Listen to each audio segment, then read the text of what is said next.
I paint what I see. I have seen and felt differently, maybe at different times in my life, but I've never painted anything but what I've seen and what I've felt.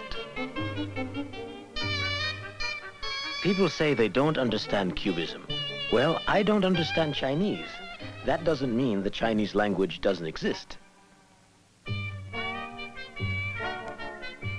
My work is my diary.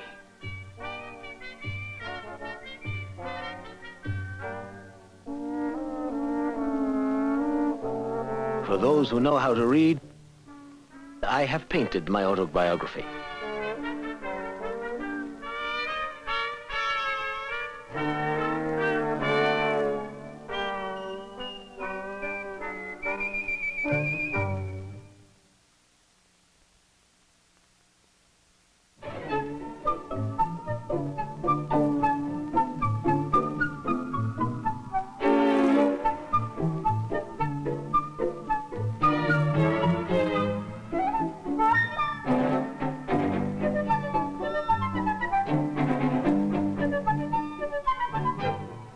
The real image of Picasso is La Californie, because the house was beautiful and it was very, you know, French Riviera, those type of big houses, and with the big garden, and life was just very lively there.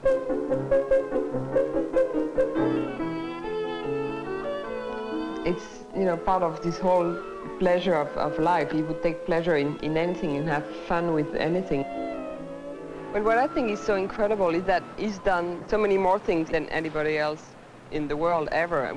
And also that he was also able to spend, you know, like 5 hours with us on the beach, and then he would go back home and start working right away. And he could just shift from one thing to the other and be just as concentrated.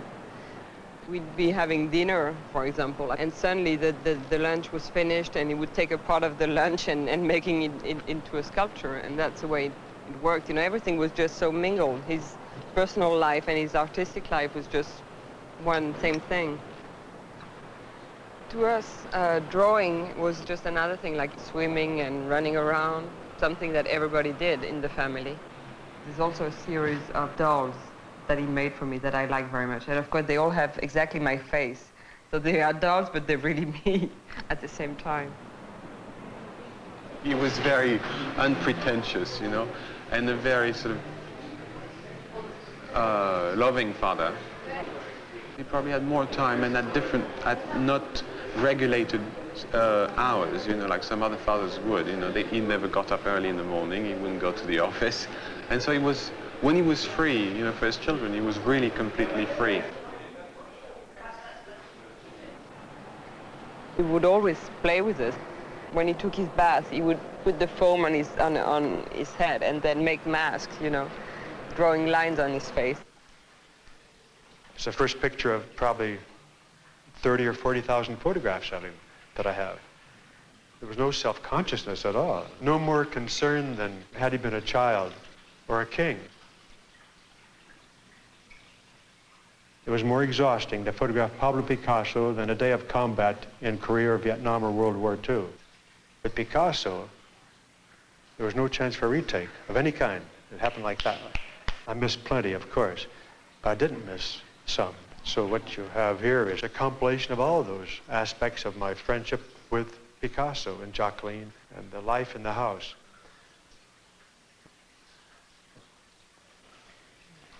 He was I think a very loving man, a very possessive man, but he never held hands with anybody.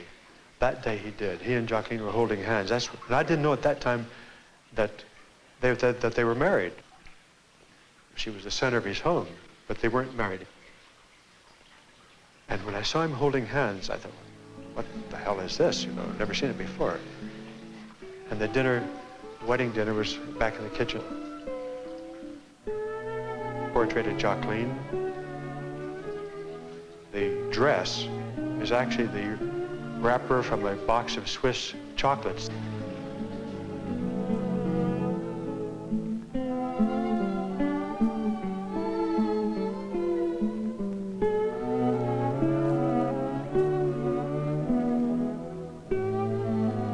But she was everything. But she provided him everything. More love than any person ever deserved. More than he deserved, for sure. She gave herself to him completely.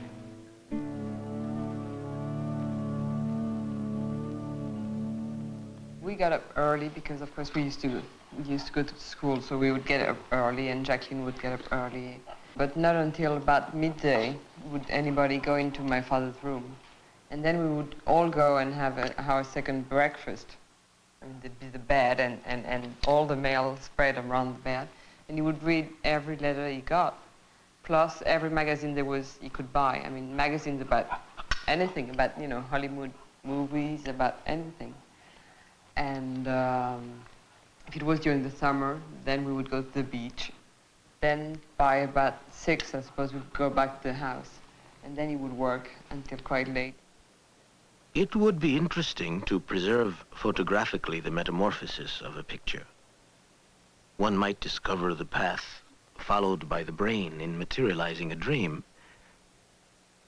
A picture is not thought out and settled beforehand. While it is being done, it changes as one's thoughts change. And when it is finished, it still goes on changing according to the state of mind of whoever is looking at it. And we would have dinner, and then again, you know, he would go back and work for another few hours. This is late at night, waiting for Picasso. Well, that's in the basement of La Californie with Jaime Sabates, who was his great friend, confidant. He was making his aqua tint, like a type of etching for the Pepeillo, the bullfight series. And he finally completed them one day after making a trip to the bullfight ring in Arles. It was on Easter Monday, Easter Sunday or Monday. And he came back, and next morning, he took a bath towel and he's pretending like he's fighting the bull. And 2 days later began making this whole series.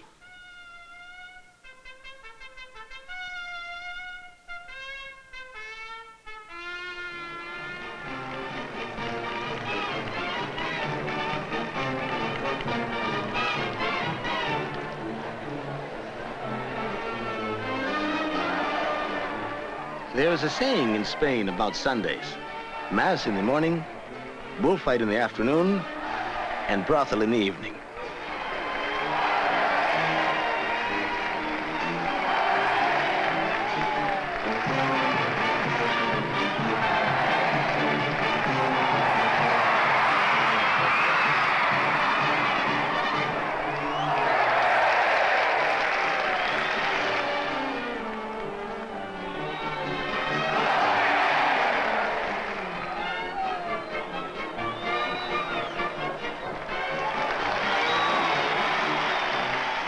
What remained as the most essential part of Spain to him was the bullfight. I mean, that's sort of what retained him to Spain. That was the link between him in France and Spain, was the bullfight.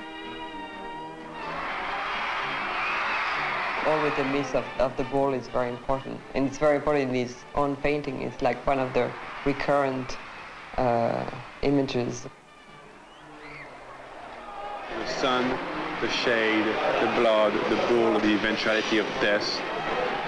It's part of life, you know. It's magic and I mean, from his point of view, you know, magic and sensuality and light, Was color. it a sword or a ritual? It's a ritual.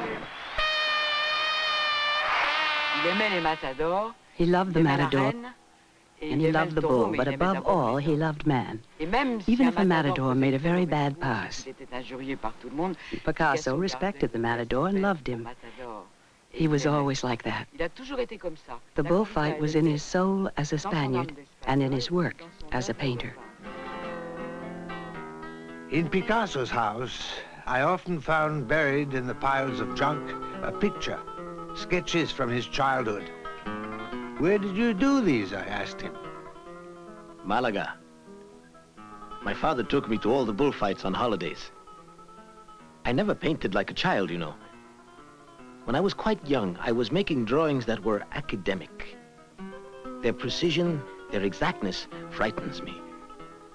It's taken me my whole life to learn to paint with the freedom of a child. My father was a drawing professor, and it was he, probably, who pushed me prematurely in that direction. My father used to paint dining room pictures. His specialty was pigeons. Picasso was born in Malaga in 1881 on October 25th.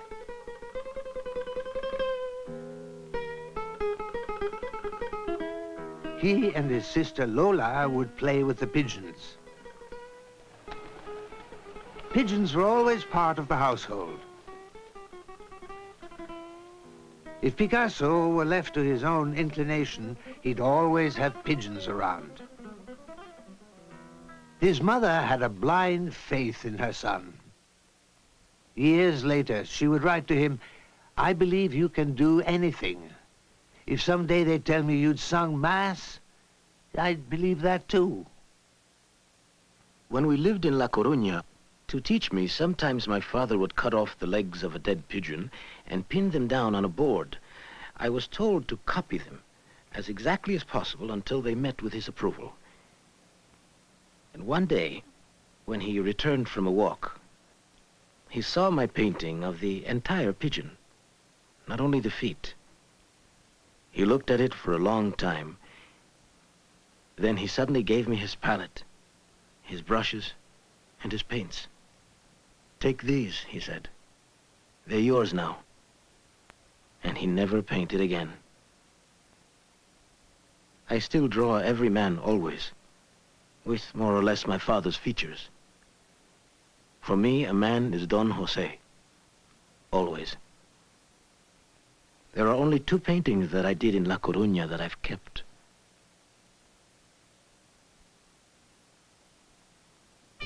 When Picasso was 14, his father was given another teaching post in Barcelona this time, at La Lonja, the School of Fine Arts.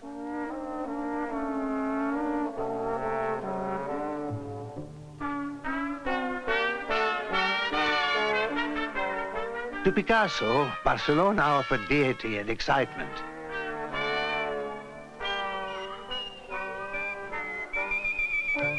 There was a lightness, a joy in the air. It stimulated him. He inhaled it. Picasso took the entrance examinations for the drawing classes at La Lonja. In just one day, he did the drawings for which a week was allowed, qualifying him to register in the most advanced class in painting. He was not yet 15. Everyone said I painted like an old master, in the classical way. I hate the pictures I did during my studies in Barcelona. A picture in oil that won him important prizes in Madrid and Malaga. Science and charity. What I did on my own was much better.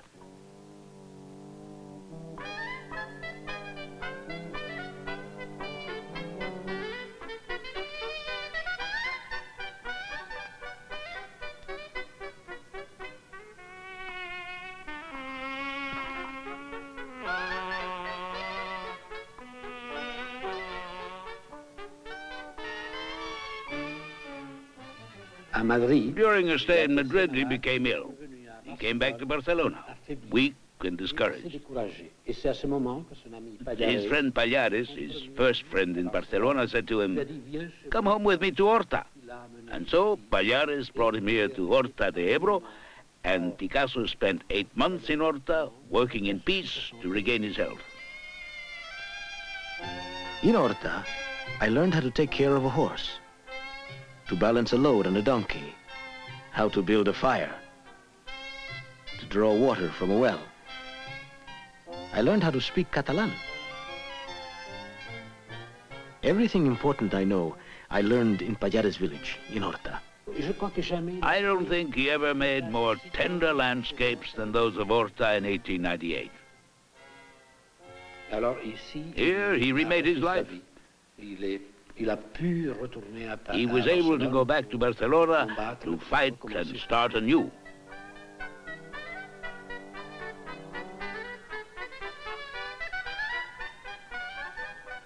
When Picasso arrived in Barcelona, he discovered artists who were interested in theater and music from beyond the borders of Catalonia. And where he found the focus of this activity was at the cafe Els Quatre Gats. This cafe was a very special place in Barcelona at the turn of the century. For the 6 years that it was open, there were many kinds of activities held here.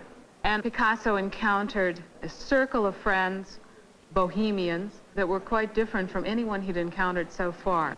Picasso's first exhibition interested mostly ourselves, the subjects of his portraits. It was held at Els Quatre Gats in 1900.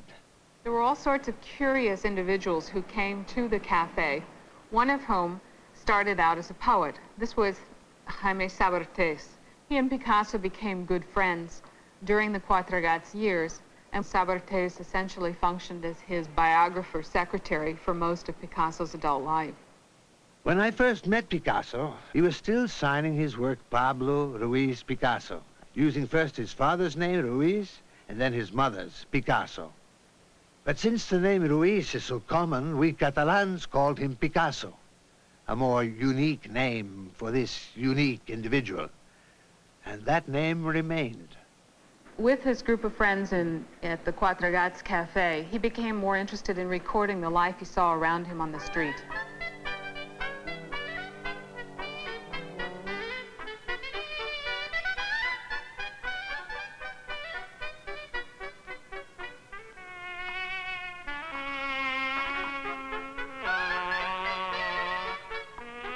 His sketchbooks are filled with drawings of beggars, of street musicians, of prostitutes, of the kinds of people that he would find as outcasts in the city.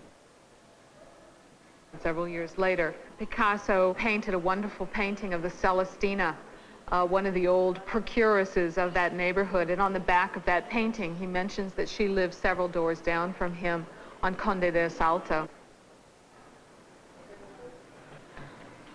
When he came to the Quatre Gats Cafe, he discovered artists who had spent time in Paris, artists who'd been looking at French artists like Degas, like Toulouse-Lautrec. And the techniques he discovered there were to change the way he approached his own work.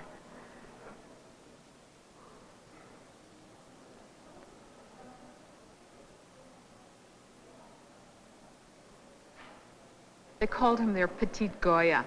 And they encouraged him to go to Paris and to see firsthand the works that had influenced them in the 1890s.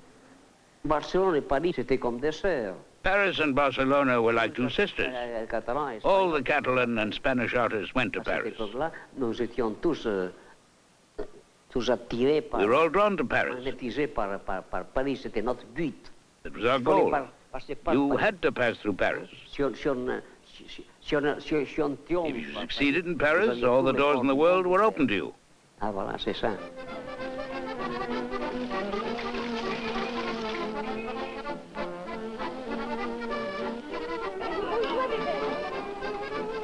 Picasso went to Paris with his best friend, Carlos Casagemas. Before long, Picasso had a studio in Montmartre, on the Rue Gabriel.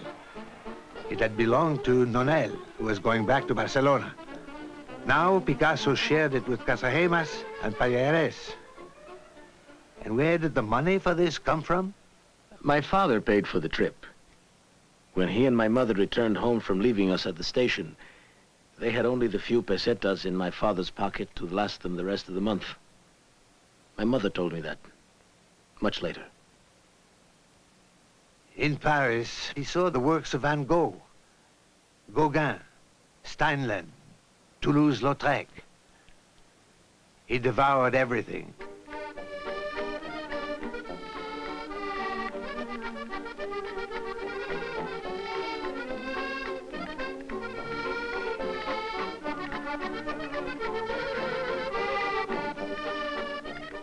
Picasso followed the model of artists such as Toulouse-Lautrec by visiting the cafes, the bordellos, the places on the streets that he favored as subjects His response was one of recording life as he saw it.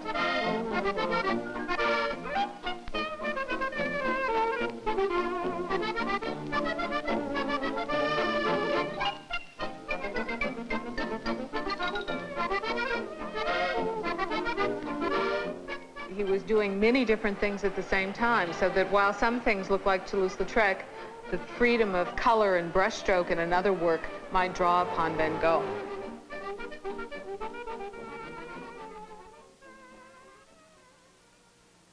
I have never hesitated to take from other painters anything I want, but I have a horror of copying myself. Picasso made a second trip to Paris in the spring of 1901.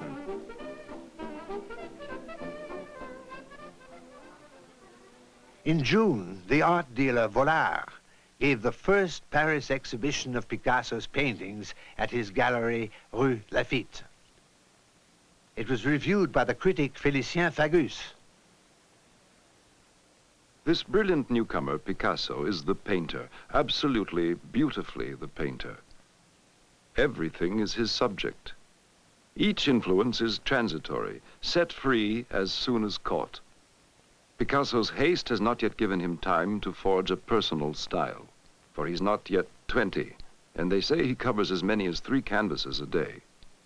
The danger for him lies in just this impetuousness, which can well lead to facile virtuosity and easy success. And that would be profoundly regrettable in the face of such brilliant virility. The Vollard show went very well. It pleased a lot of people. It was only later, when I set about to do blue paintings, that things went really badly. It's always been like this with me. Very bad. When I took my first trip to Paris, Picasso was waiting for me at the Quai d'Orsay station. All I could think of was the effort he made to get to the station by 10 in the morning. Why did you get up so early? To come meet you, Sabates, my friend. He took me to his studio on the Boulevard de Clichy. He was just beginning his blue period. What he had done in Barcelona was so different from this. What do you think of it? I'll get used to it. One night I was alone and bored in the Café La Lorraine. Before me, on the marble tabletop, a glass of beer. I looked around the room through the smoke, lonely, waiting for friends. Picasso came in and saw me. He knew what I was feeling.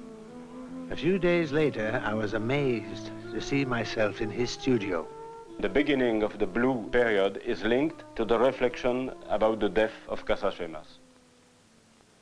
Casagemas was the best friend of Picasso in his youth. There is a whole story of Casagemas in the painting of Picasso, because La Vie is a painting about Casagemas, you know. The man in La Vie is Casagemas.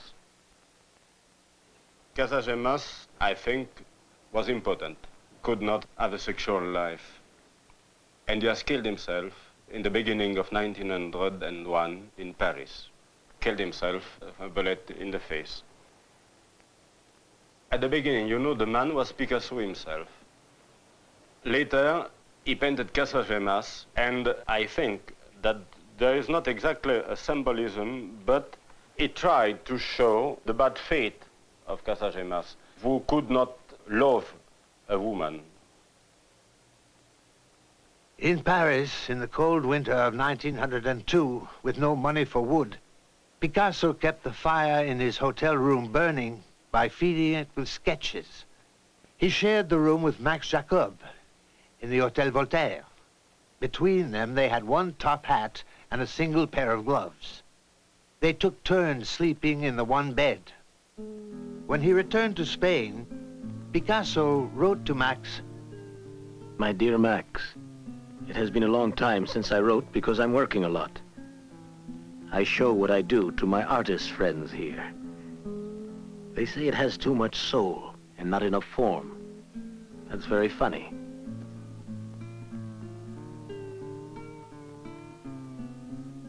These women no longer remember. They don't pray, they worship memories. They crouch in the twilight. Enveloped in frozen mist, old men wait unthinkingly.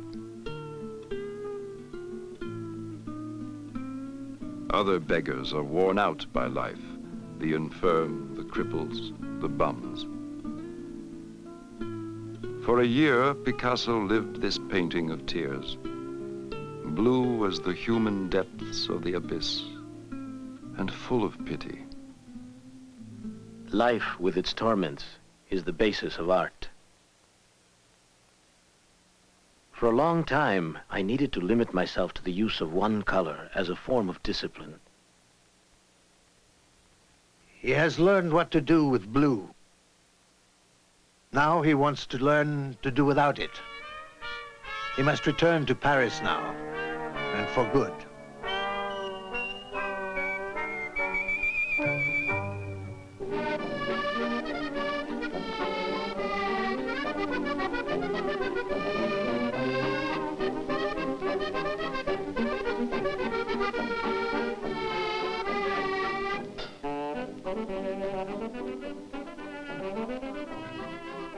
Rue Ravignon in Montmartre was an uncomfortable wooden house nicknamed the Bateau Lavoir. At one time or another, the painters Van Dongen, Juan Gris, Modigliani, and the poets André Salmon and Max Jacob all lived there. Picasso settled there in 1904. I lived there. Fernand was his first love. He had had many mistresses before, but Fernand was the first woman with whom he has lived. Its inhabitants used to meet at the only source of water, carrying large pitchers. It was there I saw Picasso for the first time, on the little Place Ravignon. I was coming home one thundery evening. He was holding a kitten, and he held it out to me, laughing and blocking my path. There was nothing especially attractive about him at first sight. He was small, dark, and worried-looking, with penetrating eyes. He had a magnetism I couldn't resist, and when he wanted to know me, that was what I wanted too. I was young, so was he. What a meeting it was. We sought shelter in his studio. The way that studio looked, paint tubes all over the floor, my God, what chaos. In the drawer of the table was a pet white mouse. Picasso was working at the time on an etching of a man and a woman at a table in a wine shop. I was astonished by Picasso's work. The morbidity disturbed me, but the work excited me too. This was toward the end of the Blue period.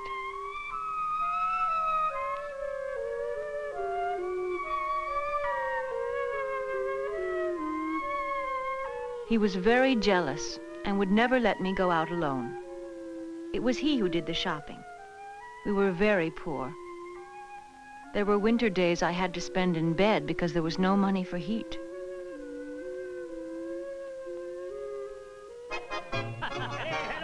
All the artists used to gather at the Lapin Argile. Chevalier de la table ronde, goûtons voir si le vin est bon. Chevalier de la table ronde, goûtons voir si le vin. Frede, the owner, played the guitar. Picasso gave Frede a painting of a harlequin at a table in the Lapin Argile. The face was Picasso's own.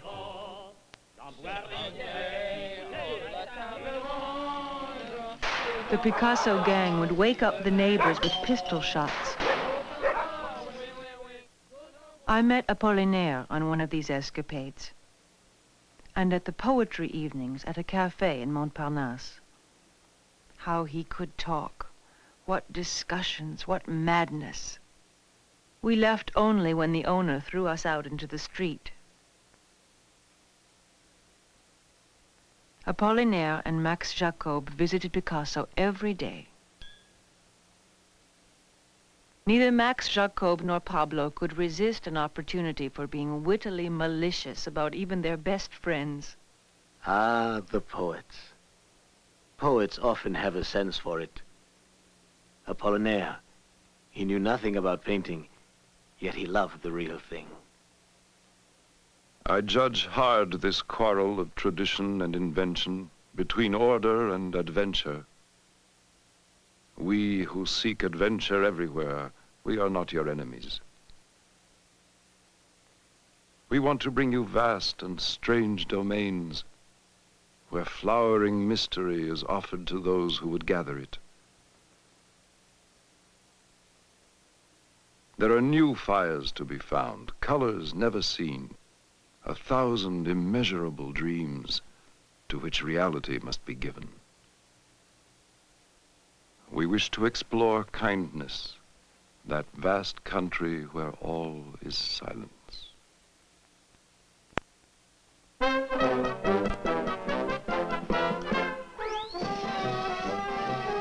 On evenings, when we went to the Medrano circus, Picasso would spend most of his time at the bar, Braque sometimes with him, talking to the clowns. They all felt very flattered because they could be intimate with the clowns, the acrobats, the jugglers, the horses, and their riders.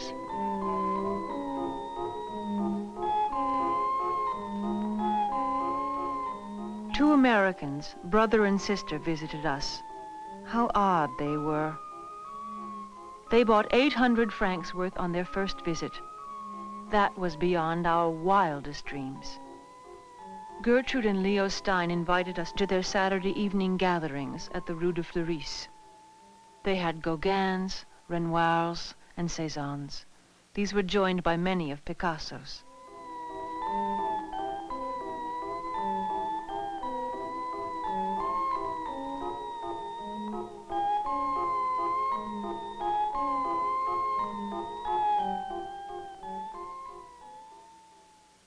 Picasso met Matisse at the Steins. Matisse was older than Picasso. He shone and impressed people, unlike Picasso, who was usually rather sullen and inhibited on the Stein Saturdays. I always had to agree with Matisse. All I could say was oui, oui, oui, because my French wasn't good enough. And then, in 1905, Picasso painted my portrait. I posed for him all that winter, 80 times. And in the end, he painted out the head, telling me that he could not see me any longer when he looked. And the painting stayed like that all summer. Each year, he went to Spain, and he'd come back refreshed. The Picasso I saw in Spain was completely different from the Picasso I knew in Paris. He was happy, less wild, more at ease. We lived for months in the Catalan village of Gossol in the Pyrenees, some 200 kilometers from Barcelona. My dear Stein, I have been working at Gossol. A man with a little girl, some flowers in a basket next to them, 2 calves and a field. Something like this.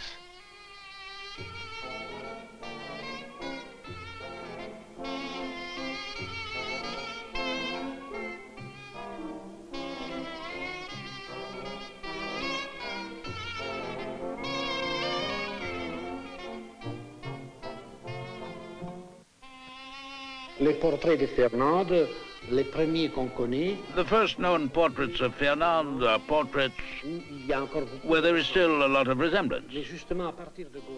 But from Gossol on, there are astonishing portraits of women's faces, thinned and spiritual, which merge with Fernand's face. Picasso soon abandoned the literal portrait, and he sought the portrait which went beyond resemblance.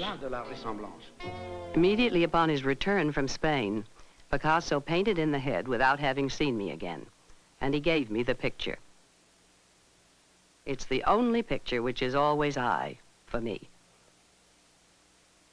One day a rich collector came to my house and he looked at the portrait and he wanted to know how much I'd paid for it. Nothing, I answered. Naturally, he gave it to me. He doesn't understand that at that time, the difference between a sale and a gift was negligible. The rose period ended with my portrait.